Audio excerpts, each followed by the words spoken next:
તમારી સાથે શેર કરીશ ટિફિનમાં ભરવા માટે 5 અલગ રીતના શાકની રેસીપી. તો સવારની ભાગદોડમાં આ શાક એકદમ ઝટપટ બની જાય છે, જે સ્વાદમાં એટલા ટેસ્ટી છે કે તેને રોટલી અને પરાઠા સાથે ખાવાની ખૂબ જ મજા આવે છે. તો ચાલો રેસીપી શરૂ કરીએ. ચટાકેદાર લોટિયું શાક બનાવવા માટે 200 ગ્રામ અને 4 મીડિયમ સાઇઝની સરગવાની સિંગને આ રીતના મીડિયમ સાઇઝના પીસમાં કટ કરી લીધેલી છે. તેને પ્રેશર કુકરમાં એડ કરી દઈએ. સાથે સ્વાદ પ્રમાણે મીઠું અને ફક્ત 3/4 કપ જેટલું પાણી એડ કરી દઈએ. બધી વસ્તુને મિક્સ કરીને કુકરનું ઢાંકણ બંધ કરીને હાઈ ગેસની ફ્લેમ પર ફક્ત એક વિસલ કરી લઈએ. તો એક વિસલ થઈને આપણું કુકર ઠરી ગયું છે. હવે તેને ખોલી લઈએ. તો સિંગ એકદમ સારી રીતે બફાઈને તેનો કલર બદલાઈ ગયો છે. સાથે તે એકદમ સોફ્ટ પણ થઈ ગઈ છે. હવે લોટિયા માટે મેં 1/4 કપ અને 4 મોટી ચમચી ચણાનો લોટ લીધેલો છે. તેમાં 1 પિંચ જેટલો હળદર પાવડર અને અડધા કપ જેટલું પાણી એડ કરીને આ રીતની કોઈ પણ ગાંઠા વગરની સ્મૂથ પેસ્ટ તૈયાર કરી લઈએ. શાક વઘારવા માટે પેનમાં 3 થી 4 મોટી ચમચીલું તેલ, અડધી ચમચીલી રાઈ, અડધી ચમચીલું જીરું, થોડા મેથીના દાણા, 1 પિંચ જેટલી હિંગ અને થોડા લીમડાના પાન એડ કરીને તેને સારી રીતે સાતળી લઈએ. હવે 2 નંગ જેટલા લીલા મરચાના ટુકડા, 1 ચમચીલું ખમણેલું આદું અને 5 થી 6 ઝીણી સુધારેલી લસણની કળી એડ કરીને તેને પણ સાતળી લઈએ. અને હવે શાકમાં એડ કરવાની મસાલા પેસ્ટ બનાવવા મિક્સિંગ બાઉલમાં અડધી ચમચીલું હળદર પાવડર, 1 મોટી ચમચીલું લાલ મરચું પાવડર, 1 મોટી ચમચીલું ધાણા જીરું પાવડર, 1 ચમચીલો કિચન કિંગ મસાલો અને બધા ટેસ્ટને બેલેન્સ કરવા માટે 1 ચમચીલી ખાંડ એડ કરી દઈએ. થોડું પાણી એડ કરીને આ રીતની મસાલા પેસ્ટ તૈયાર કરી લઈએ. તૈયાર થયેલી મસાલા પેસ્ટને વઘારમાં એડ કરીને સારી રીતે સાતળી લઈએ. તો 1 થી 2 મિનિટમાં જ આપણી ગ્રેવીની સાઇડ્સમાંથી તેલ છૂટું પડી ગયું છે. તેમાં બાફેલો સરગવો એડ કરી દઈએ. તેમાં 1 પિંચ જેટલું મીઠું એડ કરી દઈએ અને તેને મિક્સ કરી લઈએ. તો સરગવો મસાલાથી એકદમ સારી રીતે કોટ થઈ ગયો છે. તો હવે તેમાં તૈયાર કરેલા ચણાના લોટના બેટરને એડ કરી દઈએ અને હવે તેને મિક્સ કર્યા વગર ઢાંકણ બંધ કરીને શાકને ધીમા ગેસ પર કૂક કરી લઈએ. તો લગભગ 3 મિનિટ જેવું થઈ ગયું છે અને ઢાંકણ ખોલીને જોઈએ તો ચણાનો લોટ એકદમ સારી રીતે કૂક થઈ ગયો છે અને લટપટ ગ્રેવી સાથે આપણું શાક બનીને તૈયાર થઈ ગયું છે. ગેસની ફ્લેમ બંધ કરી દઈએ. તૈયાર થયેલા શાક ઉપર 2 મોટી ચમચીલું દહીં એડ કરીને તેને મિક્સ કરી લઈએ. તો અહીંયા દહીં આપણે ગેસની ફ્લેમ બંધ કર્યા પછી જ એડ કરવાનું છે. તો આપણું એકદમ ચટાકેદાર લોટિયું શાક બનીને તૈયાર થઈ ગયું છે. મસાલેદાર ભીંડાનું શાક બનાવવા માટે મેં વજનમાં 500 ગ્રામ જેટલો ભીંડો લીધેલો છે. તો મેં ભીંડાને ધોઈને સારી રીતે કોરો કરી લીધેલો છે. હવે ભીંડાને કટ કરવા માટે લઈ લઈએ. સૌથી પહેલા તેના ડીટાના ભાગને કાઢીને છરીને આ રીતના થોડી આડી રાખીને ભીંડાને કટ કરી લઈએ. તો મેં ભીંડાને આ રીતના મીડિયમ થીક પીસમાં કટ કરી લીધેલો છે. હવે શાકનો મસાલો બનાવવા માટે વઘારિયામાં 3 મોટી ચમચીલા સિંગદાણા એડ કરી દઈએ અને તેને થોડા રોસ્ટ કરી લઈએ. તો સિંગદાણા રોસ્ટ થઈને 2 ભાગમાં ડિવાઈડ થઈ ગયા છે અને તેમાંથી ફોતરાનો ભાગ નીકળવા લાગ્યો છે. તો તેમાંથી બધા જ ફોતરાને કાઢી લઈએ અને ફોતરા કાઢ્યા પછી સિંગદાણાને મિક્સર જારમાં એડ કરી દઈએ. સાથે 3 મોટી ચમચી જેટલા સફેદ તલ, 3 મોટી ચમચીલું કોપરાનું છીણ, થોડા લીમડાના પાન, 2 નંગ જેટલા લીલા મરચાના ટુકડા, 1 ઇંચ જેટલા આદુના ટુકડા, 4 લસણની કળી, 1 ચમચીલું જીરું, 1 ચમચીલી લીલી વરિયાળી, અડધી ચમચીલો હળદર પાવડર, સ્વાદ પ્રમાણે મીઠું, 2 મોટી ચમચીલું ધાણા જીરું પાવડર, 1 મોટી ચમચીલું લાલ મરચું પાવડર, 1 મોટી ચમચીલો કિચન કિંગ મસાલો, 1 ચમચીલો આમચૂર પાવડર અને 1 મોટી ચમચીલો ગોળ એડ કરી દઈએ. ઢાંકણ બંધ કરીને મિક્સરને રિવર્સ બાજુ એટલે કે પલ્સ ઉપર ચાલુ બંધ કરતા જઈને ગ્રાઇન્ડ કરી લઈએ. આ રીતનો અધકચરો મસાલો તૈયાર થઈ ગયો છે. હવે મેં કડાઈમાં થોડા તેલને ગરમ કરી લીધેલું છે. ગરમ તેલમાં કટ કરેલા ભીંડાને એડ કરી દઈએ. ત્યાં ભીંડાને આપણે એક સાથે એડ નથી કરવાનો, બેચીસમાં એડ કરવાનો છે. હવે તેને મીડિયમ ટુ હાઈ ગેસની ફ્લેમ પર ક્રિસ્પી કરી લઈએ. તો ભીંડાને તળતી વખતે ગેસની ફ્લેમ હાઈ જ રાખવાની છે. તો લગભગ 2 થી 3 મિનિટમાં ભીંડો સારી રીતે તળાઈને ઉપરથી થોડો ક્રિસ્પી થઈ ગયો છે. તો હવે તેને ઝારામાં લઈ લઈએ અને હવે શાક વઘારવા માટે કડાઈમાં મેં 3 થી 4 મોટી ચમચીલા તેલને રાખેલું છે. તેમાં 1 ચમચીલું જીરું અને 1 પિંચ જેટલી હિંગ એડ કરી દઈએ. હવે વાટેલો મસાલો એડ કરી દઈએ અને તેને સારી રીતે સાતરી લઈએ. તો મસાલો સતળે તેની સાઈડમાંથી તેલ છૂટું પડી ગયું છે. તો હવે ફ્રાય કરેલા ભીંડાને એડ કરી દઈએ. સાથે સ્વાદ પ્રમાણે મીઠું એડ કરીને ભીંડાને મસાલાથી કોટ કરી લઈએ. તો ભીંડો મસાલાથી કોટ થઈ ગયો છે. હવે તેની ઉપર થોડા કોથમીરના પાન સ્પ્રિંકલ કરી લઈએ અને ધીમા ગેસ પર શાકને 3 થી 4 મિનિટ માટે કૂક કરી લઈએ. તો આ શાકમાં આપણે ભીંડાને ક્રિસ્પી રાખવાનો છે એટલે કઢાઈ ઉપર ઢાંકણને નથી ઢાંકવાનું. તો લગભગ 3 મિનિટ જેવું થઈ ગયું છે અને મસાલાની એકદમ સરસ ફ્લેવર સાથે આપણું ભીંડાનું શાક તૈયાર છે. રસોઈયાની રીતથી એકદમ ટેસ્ટી કાજુ કારેલાનું શાક બનાવવા માટે મેં વજનમાં 500 ગ્રામ અને 5 મીડિયમ સાઇઝના કારેલા લીધેલા છે. સાથે 3/4 કપ જેટલા કાજુ લીધેલા છે અને તેને 2 ભાગમાં ડિવાઈડ કરી લીધેલા છે. હવે કારેલાને લઈને સૌથી પહેલા તેના ડીટીયાના ભાગને કાઢી લઈએ અને પીલરની મદદથી કારેલાની જાડી છાલને કાઢી લઈએ. હવે કારેલાને પાટીયા ઉપર રાખી દઈએ અને છરીની મદદથી તેને ચિપ્સમાં કટ કરી લઈએ અને હવે કટ કરેલી કારેલાની ચિપ્સમાંથી વચ્ચેના બિયાના ભાગને કાઢી લઈએ અને આ રીતના બધી જ ચિપ્સને તૈયાર કરી લઈએ. હવે ચિપ્સ ઉપર અડધી ચમચીલો હળદર પાવડર, થોડું મીઠું અને 1 મોટી ચમચીલો લીંબુનો રસ એડ કરી દઈએ અને હળદર મીઠા સાથે ચિપ્સને કોટ કરી લઈએ. તો કારેલાની ઉપર થોડો લીંબુનો રસ એડ કરવાથી તે કારેલામાં રહેલી બધી જ કડવાશને એબ્ઝોર્બ કરી લે છે.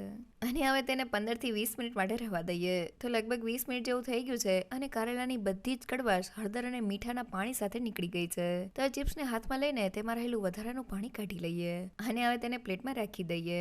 અને હવે કારેલા ઉપર 2 મોટી ચમચીલો ચણાનો લોટ એડ કરી દઈએ અને લોટ એકદમ સારી રીતે ચોટેલો રહે તેના માટે તેની ઉપર 2 મોટી ચમચીલો તેલ એડ કરી દઈએ અને લોટ સાથે ચિપ્સને એકદમ સારી રીતે કોટ કરી લઈએ.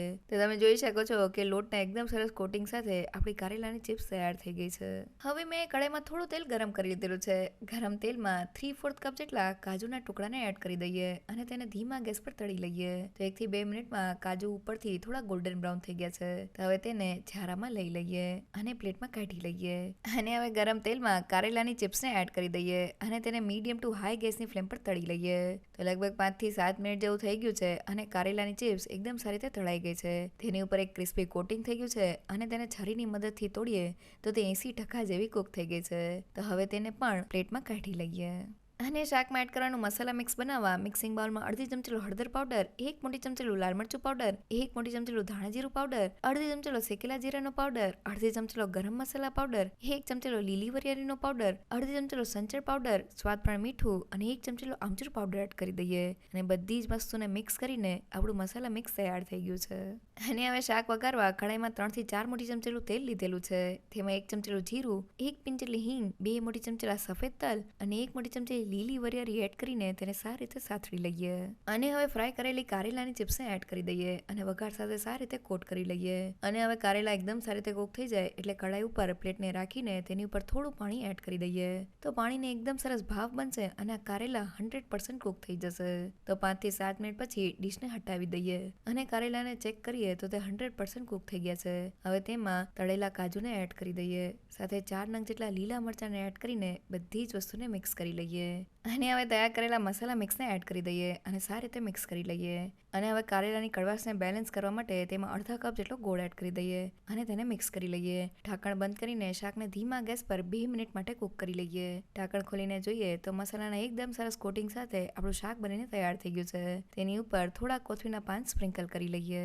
એકદમ ચટાકેદાર શાક બનાવવા માટે મેં વજનમાં 300 ગ્રામ જેટલી ટિંડોરી અને તેટલા જ પ્રમાણમાં એટલે કે વજનમાં 300 ગ્રામ અને 2 મીડિયમ સાઇઝના બટેટા લીધેલા છે. તો હવે ટિંડોરીને સુધારવા માટે લઈ લઈએ. તો સૌથી પહેલા તેનો ડીટીયાનો ભાગને કાઢી લઈએ. હવે તેને 2 ભાગમાં ડિવાઈડ કરી લઈએ અને ફરી પાછા તેના 2 ભાગમાં કટ લગાવીને તેને આ રીતના 4 ભાગમાં ડિવાઈડ કરીને તેની ચિપ્સ તૈયાર કરી લઈએ. હવે શાક માટે બટેટાની ચિપ્સ તૈયાર કરવા બટેટાને આ રીતના આડું રાખી દઈએ અને છરીની મદદથી તેમાંથી મીડિયમ થિક સ્લાઇસ કટ કરી લઈએ. હવે તૈયાર કરેલી સ્લાઇસને આ રીતના ભેગી કરી દઈએ અને તેમાંથી ચિપ્સને તૈયાર કરી લઈએ. તો મેં બંને બટેટાને કટ કરીને તેમાંથી આ રીતની મીડિયમ થિક ચિપ્સ તૈયાર કરી લીધેલી છે. હવે મેં કડાઈમાં થોડું તેલ ગરમ કરી લીધેલું છે. ગરમ તેલમાં કટ કરેલી ટિંડોરાની ચિપ્સને એડ કરી દઈએ. હવે તેને સતત હલાવતા જઈને મીડિયમ ટુ હાઈ ગેસની ફ્લેમ પર તળી લઈએ. તો લગભગ 3 મિનિટ જેવું થઈ ગયું છે અને ટિંડોરાની ચિપ્સને ચમચામાં લઈને જોઈએ તો ચિપ્સ 80% જેવી કૂક થઈ ગઈ છે. સાથે તેની ઉપર એક ક્રિસ્પી કોટિંગ પણ થઈ ગયું છે. તો હવે તેને ઝારામાં લઈ લઈએ. અને હવે ગરમ તેલમાં બટેટાની ચિપ્સને એડ કરી દઈએ અને મીડિયમ ગેસની ફ્લેમ પર તળી લઈએ. તો લગભગ 4 થી 5 મિનિટ જેવું થઈ ગયું છે અને બટેટાની ચિપ્સને ચેક કરીએ તો તે 80% જેવી કૂક થઈ ગઈ છે. તો હવે તેને પણ ઝારામાં કાઢી લઈએ. અને હવે શાકમાં એડ કરવાની મસાલા પેસ્ટ બનાવવા મિક્સિંગ બાઉલમાં અડધી ચમચીલો હળદર પાવડર, 1 મોટી ચમચીલું લાલ મરચું પાવડર અને મેં 2 મોટી ચમચીલું ધાણા જીરું પાવડર લીધેલું છે. સાથે 1 ચમચીલો કિચન કિંગ મસાલો લીધેલો છે. હવે મસાલામાં થોડું પાણી એડ કરી દઈએ અને મસાલાને સારી રીતે મિક્સ કરી લઈએ. તો મસાલા એકદમ સારી રીતે મિક્સ થઈને આપણી મસાલા પેસ્ટ તૈયાર થઈ ગઈ છે. અને હવે શાકના વઘારમાં એડ કરવાની ગ્રીન પેસ્ટ બનાવવા મિક્સર જારમાં 3 નંગ જેટલા તીખા લીલા મરચા, 1 ઇંચ જેટલો આદુનો ટુકડો, 5 કળી લસણ અને મેં 1/4 કપ જેટલા કોથમીરના પાન લીધેલા છે. કોઈ પણ જાતના પાણીને એડ કર્યા વગર તેને ગ્રાઇન્ડ કરી લઈએ. તો બધી વસ્તુ ગ્રાઇન્ડ થઈને આ રીતની ગ્રીન પેસ્ટ તૈયાર થઈ ગઈ છે. આ પેસ્ટ સાથે શાકનો વઘાર એકદમ ટેસ્ટી બનશે. હવે શાકને વઘારવા કડાઈમાં 4 થી 5 મોટી ચમચીલું તેલ વધેલું છે.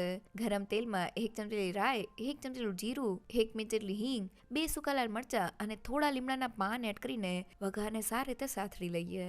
અને હવે વઘારમાં વાટેલી આદુ મરચાં અને લસણવાળી પેસ્ટને એડ કરી દઈએ અને સારી રીતે સાતળી લઈએ. તો લગભગ 2 મિનિટ જેવું થઈ ગયું છે અને આદુ મરચાં અને લસણ એકદમ સારી રીતે સતળાઈ ગયા છે. તો હવે મસાલા સાથે તૈયાર કરેલી પેસ્ટને એડ કરી દઈએ અને તેને તેલમાં સારી રીતે સાતળી લઈએ. તો લગભગ 2 મિનિટ જેવું થઈ ગયું છે અને મસાલા પેસ્ટ એકદમ સારી રીતે સતળાઈને તેની સાઈડમાંથી તેલ છૂટું પડી ગયું છે. હવે મેં અહીંયા 2 મીડિયમ સાઇઝના ટમેટાને ખમણીની મદદથી આ રીતના ખમણી લીધેલા છે. હવે ટમેટા ફટાફટ કૂક થઈ જાય તેના માટે સ્વાદ પ્રમાણે મીઠું એડ કરી દઈએ અને તેને સારી રીતે સાતળી લઈએ. તો લગભગ 3 મિનિટ જેવું થઈ ગયું છે અને આપણી ગ્રેવી એકદમ સારી રીતે સતળાઈ ગઈ છે. તો હવે ગ્રેવીને થિકનેસ આપવા માટે મેં ફક્ત 2 મોટી ચમચી જેટલો સિંગદાણાનો આ રીતનો અધકચરો ભૂકો લીધેલો છે. સાથે તેટલા જ પ્રમાણમાં એટલે કે 2 મોટી ચમચી જેટલા સફેદ તલને મેં આ રીતના અધકચરા ક્રશ કરી લીધેલા છે. તેને એડ કરીને સારી રીતે સાતળી લઈએ.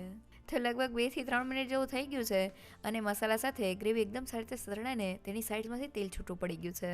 તો હવે આ સમયે ફ્રાય કરેલી બટેટા અને ટિંડોરાની ચિપ્સને એડ કરી દઈએ અને ગ્રેવી સાથે સારી રીતે મિક્સ કરી લઈએ. તો ટિંડોરી અને બટેટાની ચિપ્સ ગ્રેવીમાં એકદમ સારી રીતે મિક્સ થઈને તેનાથી કોટ થઈ ગયા છે. તો હવે શાકની ગ્રેવીનો રસો કરવા માટે તેમાં અડધા કપ જેટલું ગરમ પાણી એડ કરી દઈએ અને તેને સારી રીતે મિક્સ કરી લઈએ. હવે ઢાંકણ બંધ કરી દઈએ અને શાકને ધીમા ગેસ પર 5 થી 7 મિનિટ માટે કૂક કરી લઈએ. તો લગભગ 5 મિનિટ જેવું થઈ ગયું છે. હવે ઢાંકણને ખોલી લઈએ. તો એકદમ લટપટ ગ્રેવી સાથે આપણું શાક બનીને તૈયાર થયું છે. હવે શાકમાં ખટાશ આપવા માટે મેં અહીંયા 2 મોટી ચમચીલો આમલીનો પલ્પ લીધેલો છે. સાથે બધા જ ટેસ્ટને બેલેન્સ કરવા માટે 1 મોટી ચમચીલો ગોળ એડ કરી દઈએ અને બધી જ વસ્તુને મિક્સ કરી લઈએ. તો આમલી અને ગોળ એકદમ સારી રીતે શાકમાં ભળી ગયા છે. આપણું શાક બનીને તૈયાર થઈ ગયું છે. ગેસની ફ્લેમ બંધ કરીને તૈયાર થયેલા શાક ઉપર થોડા કોથમીરના પાન સ્પ્રિંકલ કરી લઈએ. જોતા જ ખાવાનું મન થઈ જાય એવું આપણું ટેસ્ટી ટિંડોરી બટેટાનું શાક બનીને તૈયાર થઈ ગયું છે.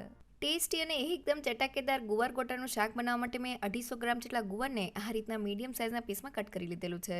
શાક બનાવવા માટે કુકરમાં 4 મોટી ચમચીલું તેલ એડ કરી દઈએ. ગરમ તેલમાં 1 ચમચી રાઈ, 1 ચમચીલો અજમો, 1 પિંચ જેટલી હિંગ, થોડા લીમડાના પાન, 2 લીલા મરચાના ટુકડા અને 1 ચમચી આદુની પેસ્ટ એડ કરીને તેને સારી રીતે સાતળી લઈએ. હવે વઘારમાં અડધી ચમચીલો હળદર પાવડર એડ કરીને તેને મિક્સ કરી લઈએ અને હવે કટ કરેલા ગુવારને એડ કરી દઈએ અને મીડિયમ ટુ હાઈ ગેસની ફ્લેમ પર ગુવારને 2 મિનિટ માટે ફ્રાય કરી લઈએ. તો લગભગ 2 મિનિટમાં ગુવાર ઉપર આ રીતનું એક ક્રિસ્પી કોટિંગ થઈ ગયું છે.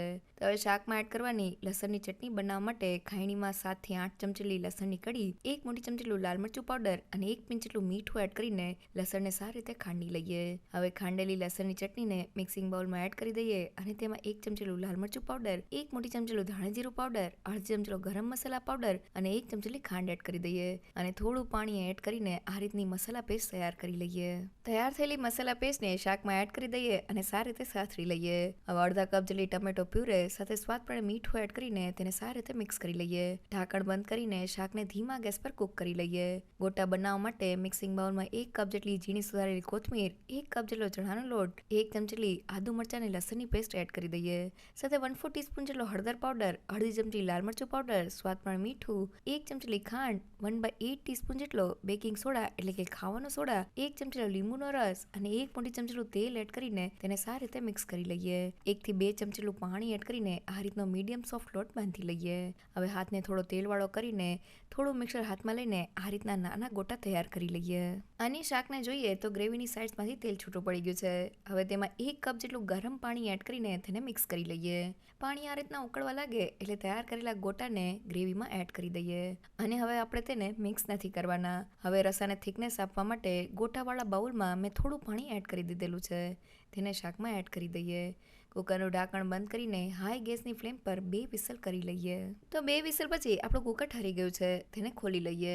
તો ગોટા એકદમ સારી રીતે ફૂલી ગયા છે. તેમાં 1 ચમચીલો લીંબુનો રસ અને થોડા કોથમીરના પાન સ્પ્રિંકલ કરી લઈએ. થોડું ગુવાર ગોટાનું શાક બનીને તૈયાર છે.